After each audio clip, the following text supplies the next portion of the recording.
Hai teman-teman, kali ini aku mau bikin cemilan simple olahan dari ubi jalar. Bikinnya gampang, modalnya ekonomis. Mau tahu cara aku bikinnya? Yuk tonton video di atas sampai selesai.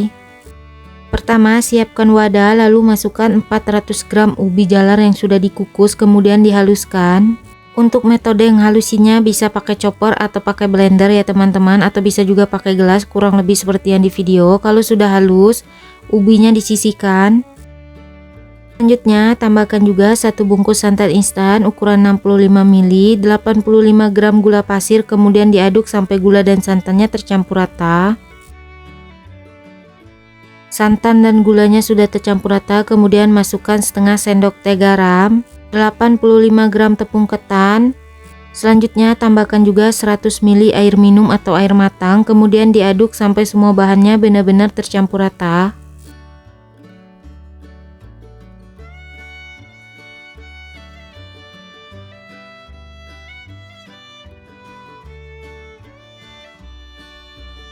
Kalau semua bahannya sudah tercampur rata, kurang lebih seperti ini udah cukup, siap untuk dimasak.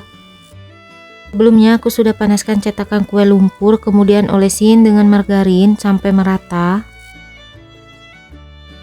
Selanjutnya masukkan secukupnya adonan, bisa dikira-kira aja atau sesuai selera. Kalau cetakannya sudah terisi dengan adonan, kemudian masak sampai matang atau sampai permukaan bawahnya kuning kecoklatan.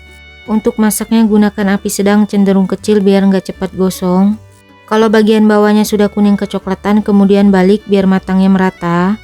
Lalu tutup dan masak lagi sampai adonannya benar-benar matang. Kalau semua sisinya sudah kuning kecoklatan, kuenya sudah matang, kemudian angkat dan keluarkan dari cetakan. Masak sisa adonan yang sebelumnya, lakukan sampai selesai.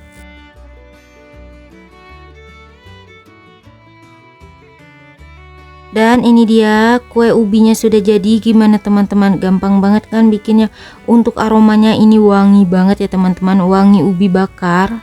Untuk tekstur kuenya ini enak banget ya teman-teman, lembut, legit, manisnya juga pas. Kuenya lebih enak lagi kalau dimakan sudah kondisi dingin, kalau masih panas teksturnya lembek banget. Cocok nih untuk dijadiin cemilan teman ngeteh. Oh ya, kalau kalian suka dengan videonya jangan lupa like, comment, share, subscribe, tekan juga tombol loncengnya biar tidak ketinggalan video terbaru dari aku. Terima kasih.